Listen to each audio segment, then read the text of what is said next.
তথ্য সংগ্রহ করা অত্যন্ত কঠিন, বেস কম, গ্রোথ রেটও অন্য তুলনায় অত্যন্ত কম। অর্থাৎ যেই নন ফর্মাল অ্যাক্টিভিটি যেগুলো আছে এর গ্রোথ অন্যগুলোর তুলনায় তেমন কিছু না। আমি এটা বলছি এই জন্য যে আমরা অনেক সময় বলি যে মানুষ অত্যন্ত দরিদ্র সেজন্য যা পায় সেটা করে।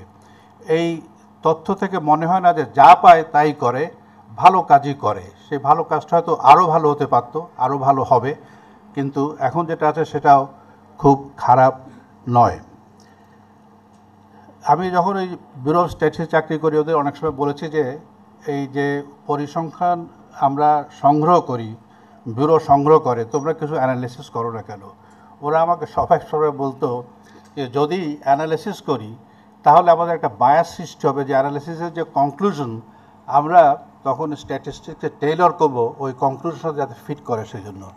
এখানে দেখেছি ওরা বেশ সাহসের সাথে এই পলিসি ইমপ্লিকেশনও বলেছে, যদিও একই তথ্য ভাণ্ডার থেকে বিভিন্ন রকম কনক্লুশন করা যেতে পারে, বিভিন্ন রকম পলিসি ডিরেকশন করা যেতে পারে। সেটা নির্ভর করে যারা পলিসি নিচ্ছেন তারা কী জাতীয় পলিসি নিতে চান।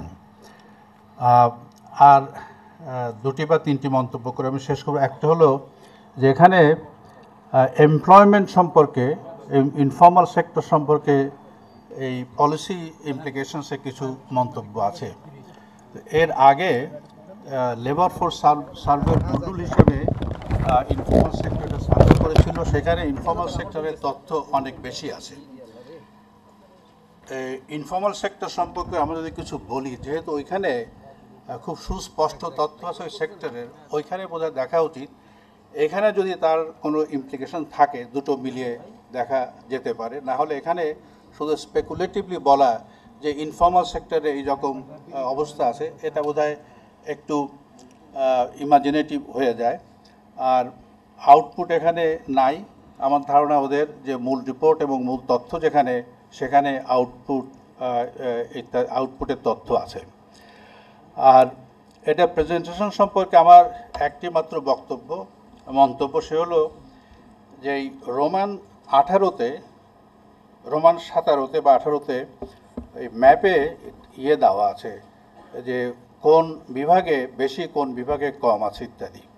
তো এই সেলফ রেফারেন্সিয়াল নাম্বার খুব বোঝা যায় না, এক বললে বোঝা যায় না যে এক কি, 1 টাকা, এক এখানে যদি ছবিতে এই ডেন্সিটিটা দেখানো সম্ভব হয় ম্যাপে, তাহলে বোঝা যায় যে এই সেসব জায়গাতে ইকোনমিক অ্যাক্টিভিটিস কি কম না বেশি।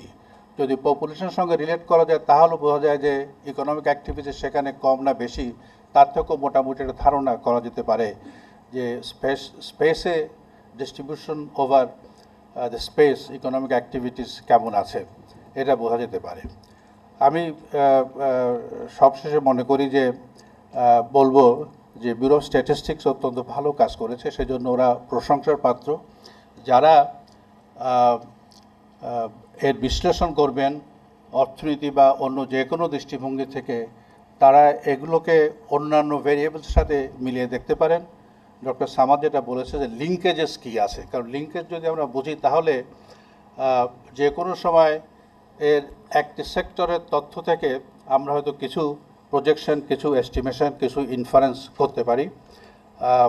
তারা যে প্রবাস আয় সম্পর্কে বলেছে যে তথ্য আছে, প্রবাস আয় সম্পর্কে আমি অনেক সময় বলেছি যে প্রবাস আয়ের যে ব্যবহার সম্পর্কে আমাদের ধারণা অত্যন্ত অস্পষ্ট, এবং আমি সবসময় বিশ্বাস করি আমার ক্যাজুয়াল অবজারভেশন থেকে যে সকল পরিবার রেমিটেন্স পায় তাদের জীবনধারণ প্রণালী, তাদের শিক্ষা দৃষ্টিভঙ্গি ইত্যাদিতে একটা পার্থক্য দেখা যায়। তাদের শিক্ষাটা অনেকটা স্কিল ওরিয়েন্টেড, যেটাকে আমরা বলবো স্কুল ড্রপ আউট। 7-8 পড়ার পরে ওরা স্কিল লার্নিংয়ে, স্কিল অ্যাকুইজিশন দিকে চলে যায়। এখানে এসব তথ্য এসেছে, ওরা দেখেছে। তার ফলে আমার মনে হয় যে খুব সম্ভব আমরা একটা হয়তো বিবেচনা করতে পারবো যে আমাদের রুরাল ইনভেস্টমেন্টের হিসাবটা বোধহয় একটু আন্ডার এস্টিমেশন। যদি রুরাল ইনভেস্টমেন্টটা কারেক্টেড হয় এবং যদি একটু বেশি দেখা যায়, তাহলে ওই ইনভেস্টমেন্ট থেকে কনক্লুশন করা যেতে পারে যে উৎপাদন আমরা এখন যেটা বলি তার চেয়ে কিছুটা বেশি, অথবা আমাদের বিনিয়োগ অত্যন্ত নিম্নমানের। নিম্নমানের হলে সেই ওই মান বাড়ালে উৎপাদন বাড়বে, কিন্তু আমার ধারণা উৎপাদন আরও বেশি। আমি সর্বশেষে পরিসংখ্যান ব্যুরো, যেখানে আমি একসময় কাজ করেছি, তাদের আগের কর্মকর্তা কর্মচারী এখন যারা আছেন সবাইকে আমি ধন্যবাদ জানাই, প্রশংসা করি যে তাদের এই পরিশ্রম এবং কষ্টসাধ্য কাজের জন্য, যেটা দেশের এবং দেশের যারা নীতি নির্ধারণ করেন, ব্যবহার করেন, তাদের সবার কাজে লাগবে।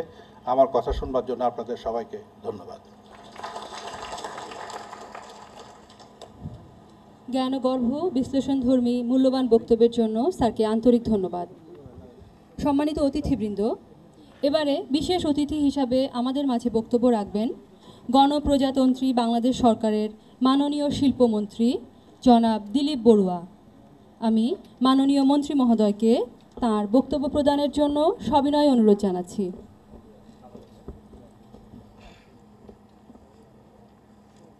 আজকের এই মহতী অনুষ্ঠানের শ্রদ্ধেয় প্রধান অতিথি মাননীয় অর্থমন্ত্রী জনাব আব্দুল মুহিত এমপি, সভাপতিত্ব করছেন মাননীয় পরিকল্পনা মন্ত্রী জনাব ভাইস মার্শাল অবসরপ্রাপ্ত একে খন্দকার বীরুত্তম এমপি।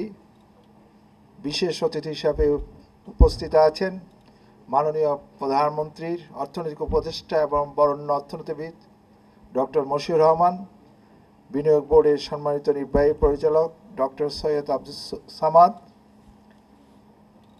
পরিকল্পনা বিভাগের ঊর্ধ্বতন সচিব সহ ঊর্ধ্বতন কর্মকর্তাবৃন্দ, আমন্ত্রিত অতিথিবর্গ, প্রিন্ট ইলেকট্রনিক মিডিয়ার সাংবাদিক বন্ধুরা, অভ্যাগত সুধীমণ্ডলী, হেমন্তের এই সুন্দর বিকালে আপনাদের সবাইকে গণপ্রজাতন্ত্রী বাংলাদেশ সরকারের মাননীয় প্রধানমন্ত্রী জননেত্রী শেখ হাসিনা এবং আমার পক্ষ থেকে আন্তরিক শুভেচ্ছা জানাচ্ছি।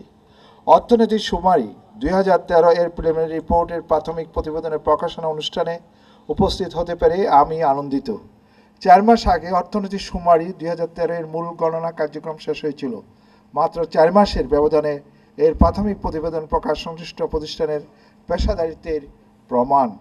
আমি বক্তব্যের শুরুতে এই ধরনের জটিল ও শ্রমনির্ভর কাজ দ্রুত সম্পন্ন করায় পরিসংখ্যান বিভাগ ও তথ্য ব্যবস্থাপনা বিভাগ এবং বাংলাদেশ পরিসংখ্যান ব্যুরোর সকল পর্যায়ের কর্মকর্তা কর্মচারীদের প্রশংসা করছি।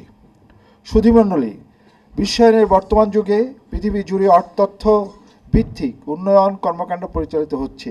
যে কোনো উন্নয়ন পরিকল্পনার পূর্বে সংশ্লিষ্ট বিষয়ে তথ্য পদ্য বিশ্লেষণ করে চূড়ান্ত সিদ্ধান্ত গ্রহণ করা হয়ে থাকে। তথ্য নির্ভর বিশ্লেষণে বা ডাটা বেসড অ্যানালাইসিস থেকে গৃহীত কর্মসূচি হচ্ছে সাফল্যের অন্যতম হাতিয়ার। বিশেষ করে দীর্ঘমেয়াদে কর্মসূচির সাফল্য অর্জনের জন্য এটি আরও গুরুত্বপূর্ণ। তাই উন্নত দেশগুলো স্বল্প, মধ্যম কিংবা দীর্ঘমেয়াদী পরিকল্পনা গ্রহণের আগে প্রাথমিক তথ্যের বিচার বিশ্লেষণ, প্রবণতা, সঠিকতা ইত্যাদি নির্ণয় করে থাকেন।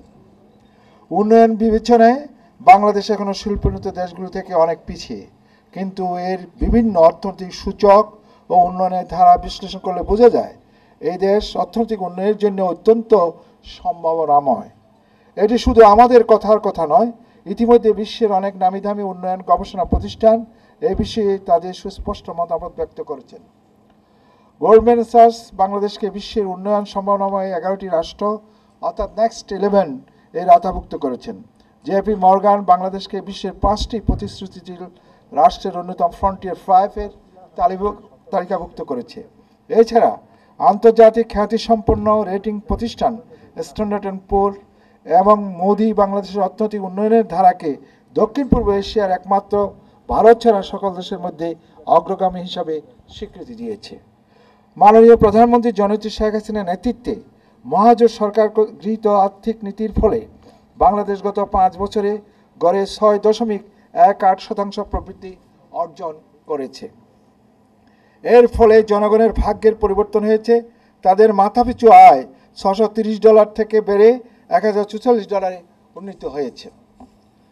জাতীয় আয়ের শিল্প খাতের অবদান বেড়ে 29% থেকে বেড়ে 32% দাঁড়িয়েছে।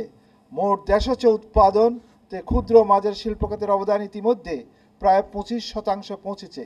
2012-13 অর্থ বছরের শিল্প খাতের প্রবৃদ্ধি হয়েছে 8.99%। এছাড়া বিদ্যুৎ উৎপাদন, সার ব্যবস্থাপনা, কৃষির আধুনিকায়ন, স্বাস্থ্যসেবা, তথ্য প্রযুক্তি ভিত্তিক শিক্ষা, যোগাযোগ অবকাঠামো উন্নয়ন, সুশাসন সহ অনেক ক্ষেত্রে গত 5 বছরে যে অগ্রগতি অর্জিত হয়েছে তা অতীতের কোনো সরকারের আমলে হয়নি। কয়েকদিনের আগে আমরা 10,000 মেগাওয়াট বিদ্যুৎ উৎপাদন করে এর উৎসব পালন করেছি। এটি আজ থেকে মাত্র 5 বছর আগেও বাংলাদেশের জন্য ছিল অলীক চিন্তা। অথচ আমাদের সরকার, যার নেতৃত্বে আছেন মাননীয় প্রধানমন্ত্রী জননেত্রী শেখ হাসিনা, একে বাস্তব রূপ দিয়েছে। তথ্যভিত্তিক পরিকল্পনা ও বাস্তবসম্মত উদ্যোগের ফলে এই সাফল্য এসেছে। এভাবে শুধু বিদ্যুৎ খাত নয়, সকল খাতে নীরবে বা সরবে বৈপ্লবিক পরিবর্তন আনা সম্ভব, যার দালিলিক প্রমাণ হতে পারে আজ প্রকাশিত অর্থনৈতিক শুমারির 2013 এর ফলাফল। প্রাথমিক ফলাফলে দেখা যায় 2003 সালে যে দেশে অর্থনৈতিক কর্মকাণ্ড সম্পন্ন ইউনিট ছিল 37,08,144। 2013 সালে এর সংখ্যা বৃদ্ধি পেয়ে 80,75,704 ইউনিট হয়েছে। এটাকে আমরা মিরাকেল না বলে বলবো আমাদের ধারাবাহিক প্রচেষ্টার বাস্তব ফল। এটি গত এক দশকে দেশের সার্বিক উন্নয়ন ও গতিশীলতার উদাহরণ সৃষ্টি করেছে। সুধীমণ্ডলী, অর্থনৈতিক শুমারি 2013 এর প্রাথমিক ফলাফলে আমি আশাবাদী হয়েছি, কারণ এর ফলাফল প্রমাণ করেছে কৃষিনির্ভর বাংলাদেশের অর্থনীতি পরিবর্তিত হয়ে শিল্প এবং সেবা নির্ভর মিশ্র অর্থনীতির উত্তরণ ঘটেছে। এর পাশাপাশি দেশে ব্যাপক হারে অকৃষি উৎপাদন ও সেবা খাতের বিকাশ ঘটেছে। দেশে কুটির শিল্প, মৃৎশিল্প, বাঁশ ও কাঠের তৈরি হস্তশিল্প ইত্যাদি ব্যাপক পরিসরে বৃদ্ধি পেয়েছে। অর্থনৈতিক শুমারি 2003 এর প্রতিবেদন অনুযায়ী দেশে অর্থনৈতিক কর্মকাণ্ড সম্পন্ন খানার সংখ্যা ছিল 3,81,055টি। বর্তমানে এটি বৃদ্ধি পেয়ে দাঁড়িয়েছে 30,39,318টিতে। একে দীর্ঘস্থায়ী অর্থনৈতিক উন্নয়নের একটি মাইল ফলক হিসাবে বিবেচনা করা যায়। প্রাপ্ত ফলাফলের প্রাতিষ্ঠানিক শিল্পের পাশাপাশি অস্থায়ী শিল্প প্রতিষ্ঠান ও খানানি ভিত্তিক শিল্প সহায়ক পণ্য ও সেবা এবং ক্ষুদ্র শিল্পের প্রভূত অগ্রগতির তথ্য পাওয়া গেছে। এটি মহাজোট সরকারের শিল্প ভিত্তিক অর্থনীতি গড়ে তোলার প্রচেষ্টার সাথে সঙ্গতিপূর্ণ। আমি আশা করি এই চলমান প্রক্রিয়া অব্যাহত রাখা গেলে দেশের ব্যবসা নির্ভর অর্থনীতিকে শিল্প ভিত্তিক অর্থনীতিতে পরিণত করে 2021 সালের আগেই আমরা শিল্প সমৃদ্ধ মধ্যম আয়ের বাংলাদেশ বিনির্মাণের লক্ষ্য অর্জনে সম্ভব হব, যেটা আমাদের মাননীয় প্রধানমন্ত্রী জননেত্রী শেখ হাসিনার রূপকল্প, সরকারের রূপকল্প। সুধীবৃন্দ, অর্থনীতি শুমারি 2013 এর মাধ্যমে প্রাপ্ত তথ্য দেশের সামগ্রিক অর্থনৈতিক কর্মকাণ্ডের একটি বেঞ্চমার্ক। এই তথ্য ব্যবহার করে পরিকল্পনা প্রণয়ন ও গবেষণার কাজ জোরদার করা সম্ভব হবে। আমরা এই পরিসংখ্যান কাজে লাগাইয়ে বিভিন্ন শিল্প খাতের উন্নয়নে স্বল্প, মধ্যম ও দীর্ঘমেয়াদী বাস্তবসম্মত বাস্তবায়নযোগ্য পরিকল্পনা প্রণয়নে সক্ষম হব। একই সাথে এইসব তথ্য নীতি নির্ধারক, পরিকল্পনাবিদ, গবেষক, সাংবাদিক, ছাত্র, শিক্ষক ও অন্যান্য স্টেক